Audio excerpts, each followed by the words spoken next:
Logo depois do atentado, né, Sérgio, muita gente disse o seguinte: agora acabou. Se o Trump já era o favorito, agora então não tem discussão. Você acha que o episódio foi definitivo para a eleição? Se faltava alguma coisa, ele completou a cartela para ser presidente dos Estados Unidos mais uma vez ou não necessariamente? Eu acho que é cedo para dizer isso. Acho que eu estaria mais por não necessariamente do que isso pudesse resolver. Muita gente começou a comparar os dois episódios, né? O episódio envolvendo o Trump e o episódio envolvendo o Bolsonaro em 2018. Mas vamos lembrar de um fato, né? O episódio do Bolsonaro aconteceu um mês antes da eleição. Dia 6 de setembro. Pois é, exatamente um mês antes da eleição. E o tirou, até pela situação, o tirou dos últimos debates, o tirou de cena, né? E aquele, de fato, foi o assunto naquele mês. Mas o Bolsonaro já na frente das pesquisas. Já na frente das pesquisas. Já estava liderando. liderando. Exatamente. Quer dizer, ali aquele cenário, diria que consolidou a vitória dele, até porque ele não teve que se expor mais, enfim. Risco de falar mais... Ajudou. Alguma outra coisa que pudesse causar alguma polêmica. No caso do Trump é diferente. Nós estamos falando de 3, 4 meses aí da eleição presidencial norte-americana. E num cenário em que o outro lado, vamos colocar assim, em que os democratas agiram rápido na defesa ao processo democrático e em se colocar aí... o presidente Biden ligou para ele, né?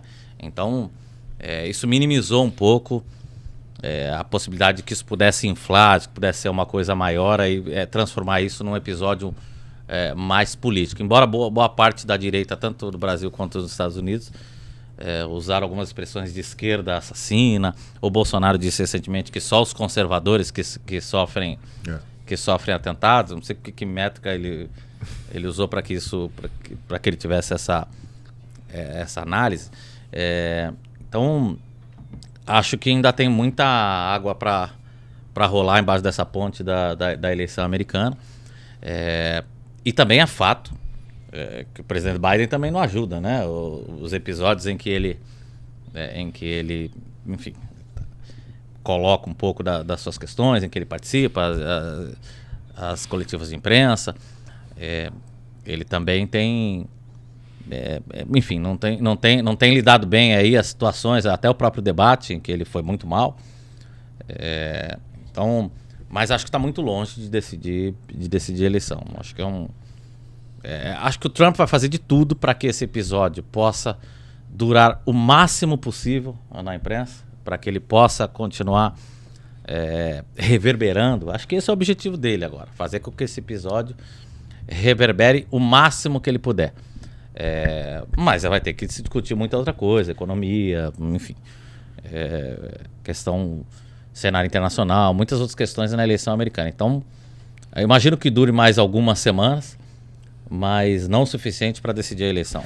Pois é, o Aldrin tocou num assunto que é interessante, porque o Sérgio estava lembrando aqui, antes ainda, e por um bom tempo antes do atentado contra o Trump, a discussão era: o Biden continua, ele segura a onda, ele aguenta o tranco, né?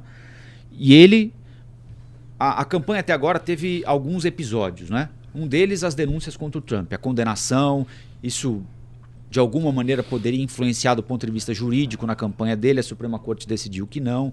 Do ponto de vista político, como é que as pessoas encaram ter pela primeira vez um candidato à presidência dos Estados Unidos ou um presidente, ex-presidente dos Estados Unidos condenado criminalmente no judiciário. A campanha era pautada pela questão criminal.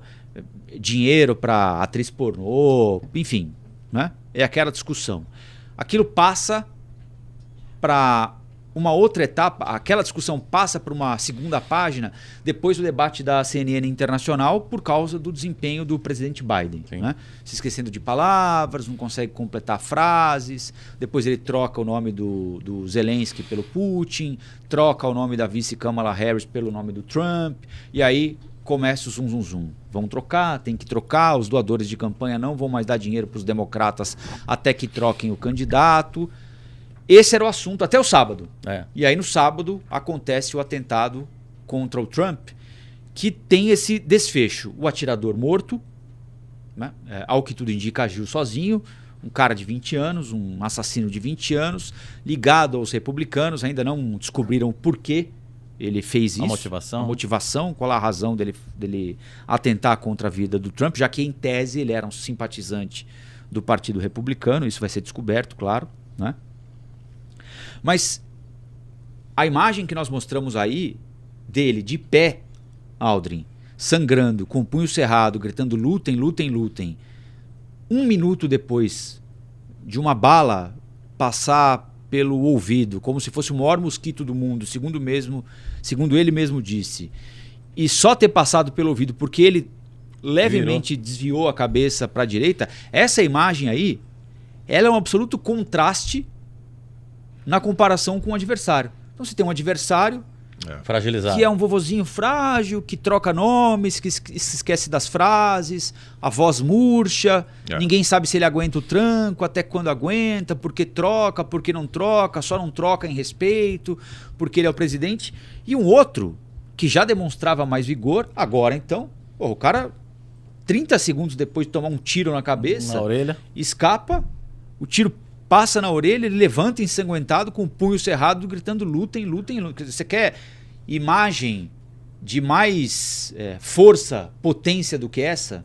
Não tem, né? Então você tem um cara, e aqui eu estou falando sobre imagem, né? É símbolo, né? Não quer dizer muito além de símbolo, mas símbolo é muito importante. Numa campanha eleitoral, então, é tudo quase, né? Pode ser decisivo. Você tem esse cara sangrando, com o punho cerrado, depois de um atentado, gritando lutem, lutem, lutem, e o adversário só não trocam porque não conseguem, confundindo nomes, trocando frases, com a voz fraca por causa da gripe. Não piorou para o Biden? Sim, a pressão sobre o Biden, que já era enorme, ela agora, sobre o Partido Democrata, ficou, eu acho, difícil de sustentar a campanha do Biden até o final. O Partido Democrata precisa urgentemente pautar o debate, eles precisam criar um novo fato político. O assunto todo hoje gira em torno da maneira como o Trump sobreviveu a esse atentado, como ele reage a isso tudo. Alguma coisa o Partido Democrata precisa fazer, e a troca de candidatos seria a única saída possível, né, para os democratas voltarem ao páreo, né? Agora, tem um aspecto importante que eu acho que a gente precisa esperar um pouco para ver qual vai ser o tom do discurso que o Trump vai dar na quinta-feira, né? É isso. Como é que ele vai reagir a isso tudo? Qual vai ser o tom, né? Nós vimos agora, você mostrou, Rafael, o telefonema do Trump, em que ele fala de maneira muito elegante, educada, né? Sobre o Biden. Sobre a ligação que ele recebeu do Biden, que é um jeito bastante diferente, destoa da maneira como ele sempre... em público ele não é assim. Então, será que vai ser esse o tom? Será que um incidente que quase o levou à morte vai mudar o jeito Trump? Será que os discursos de ódio... Porque isso é importante lembrar, o Trump foi o cara que mais estimulou, mais inflamou as pessoas à violência, debochou de adversários. Eu lembro daquele episódio envolvendo a Nancy Pelosi, o marido dela que foi agredido. O Trump reagiu com um deboche. Então, a violência sempre esteve presente, né, no discurso trumpista, né? Isso vai mudar? Eu acho que esse discurso de quinta-feira vai mostrar isso. E aí, a partir daí, os democratas precisam reagir, né? Precisam, né, de uma vez por todas. Né? Não dá para o Biden. A eleição tá ganha, né, pelo Trump nesse momento. Vamos lembrar que dias antes também o Biden inclusive reconheceu, né, que ele disse temos que colocar o Trump no alvo, né, alguma coisa do tipo, quer dizer, então foi uma série de situações. Ali foi um azar danado falar aquilo. Porque todo mundo todo mundo entendeu o que ele quis dizer ali, né? A gente tem que ter um alvo. A gente usa essa expressão frequentemente, né? O meu alvo, você não imagina que o cara vai sair aqui e tomar um tiro, né? Ele vai saber se o rapaz não ouviu falar, é esse. Um azar terrível, né? Pois é. Então realmente tem uma série de lições, de tarefas que o Partido Democrata vai precisar se debruçar aí Mas é claro que a expectativa maior, a expectativa grande de todos é em relação ao discurso de Trump. Acho que é um discurso que pode balizar o caminho da eleição daqui para frente. Mas não acredito que ele baixe a bola por causa dessa experiência de quase morte, não. Não parece ser o perfil dele. Não é a personalidade dele, né? Mas aquela história, na aparição dele ontem, visivelmente ele está emocionado ali. Ele chega a marejar os olhos assim. O filho dele também lacrimeja assim. Assim, claro, tá tudo muito recente e essas coisas têm um impacto que só quem passa por um negócio desse que consegue expressar, né? Mas é possível, eu não sei. Vamos aguardar quinta-feira. Agora, é interessante a gente destacar também como é fácil você ter um AR-15 nos Estados Unidos, né? Sim, a AR-15, a gente falou nisso aqui ontem, é do pai do assassino, comprada legalmente numa loja, um fuzil AR-15. A gente fala em fuzil AR-15 aqui quando tem apreensão de arma com miliciano, com traficante, né? Quando chega algum carregamento aqui da Rússia, da Venezuela, né? É nessas circunstâncias que a gente fala em AR-15. Lá, o pai do rapaz comprou a AR-15 e eles estão investigando para saber se o pai emprestou a arma para o filho, se o pai sabia o que o filho ia fazer ou se o filho simplesmente pegou a arma da casa do pai e... Os pais são republicanos, inclusive, né? Nos Estados Unidos tem 20 milhões de AR-15 nas mãos de civis. Não, e o impressionante é que o serviço secreto diz que na prática não vai mudar muito a questão de segurança, não muda. Inclusive na convenção, eles disseram, não há o que fazer. Quem tem o seu porte de arma vai poder entrar com arma na convenção. É isso. Então, eu fiz essa pergunta ontem para um especialista em segurança. Bom, os Estados Unidos são tidos como a maior democracia do mundo, né? Aliás, agem como a polícia do mundo, né? Ao tentar estabelecer as regras sob as quais eles vivem para o restante do mundo, né? São 16 atentados, mataram 4 presidentes dos Estados Unidos. Olha, a gente está falando dos Estados Unidos. Né? Loucura, né? Mataram um candidato a presidente. Bom, tem a história clássica do Kennedy, tem atentado contra o Ronald Reagan, tem atentado agora contra o Donald Trump. Ou seja, isso acontece com uma frequência. Fora aquelas pessoas que tentam invadir a Casa Branca, que chegam no entorno da Casa Branca com granada, como aconteceu em 2005 com o George W. Bush, como aconteceu no mandato do Bill Clinton também. Ou seja, isso é uma cultura deles, tentar matar o presidente. E não só tentar, eles conseguem. Conseguiram 4 vezes e assassinou um candidato. De fato, não tem o que fazer.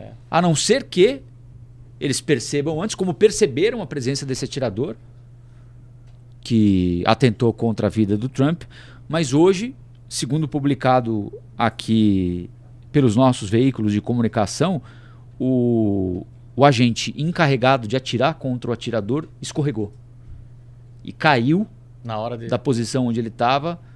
Ele teve um tempo de 3 minutos entre a identificação do alvo, que era o rapaz, e o momento em que o assassino atenta contra a vida do Trump. Nesse período de 3 minutos, ele caiu da posição onde ele estava.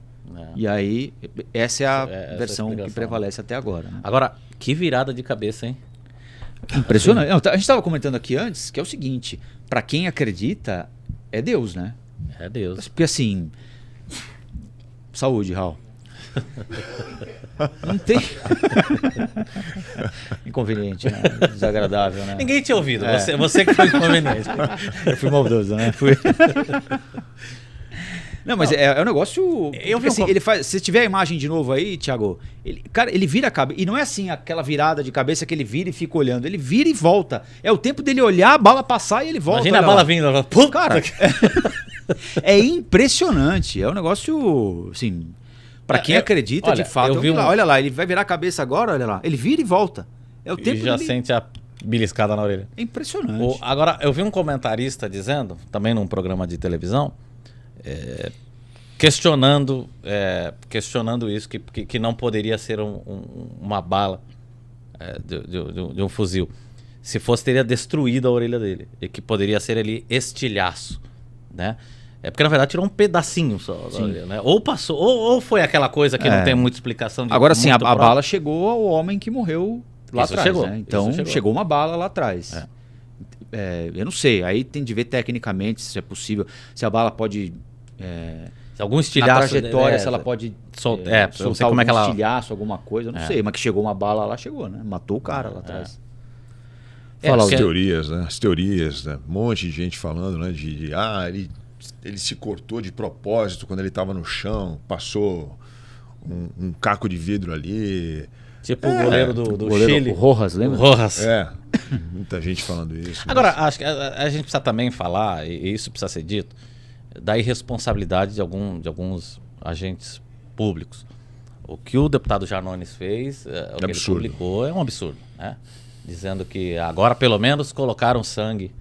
É de uma irresponsabilidade. Está fazendo uma comparação com o fato de na facada não ter saído sangue. Então, ou ele tem alguma informação que ele possa trazer a público, ou vamos lembrar que ele acabou de ser inocentado lá na Câmara de um processo de rachadinha. Então, acho que ele não tem muita... Acho que ele deveria ficar meio quieto, a não ser que ele tenha algo mais concreto para dizer. Ou não dizer. Porque isso não ajuda, né? Isso só inflama, né? Isso só coloca mais lenha numa fogueira que não precisa. Né? Não, e desprezar atentado contra qualquer pessoa, seja lá quem for, né? Qualquer Enfim, pessoa. É um negócio abjeto, né? Olá, aqui é o Rafael Colombo. Gostou do que acabou de assistir? Se inscreva no canal Cortes do Flow News para os melhores momentos. Quer acompanhar os nossos programas na íntegra? Então se inscreva no nosso canal oficial, Flow News.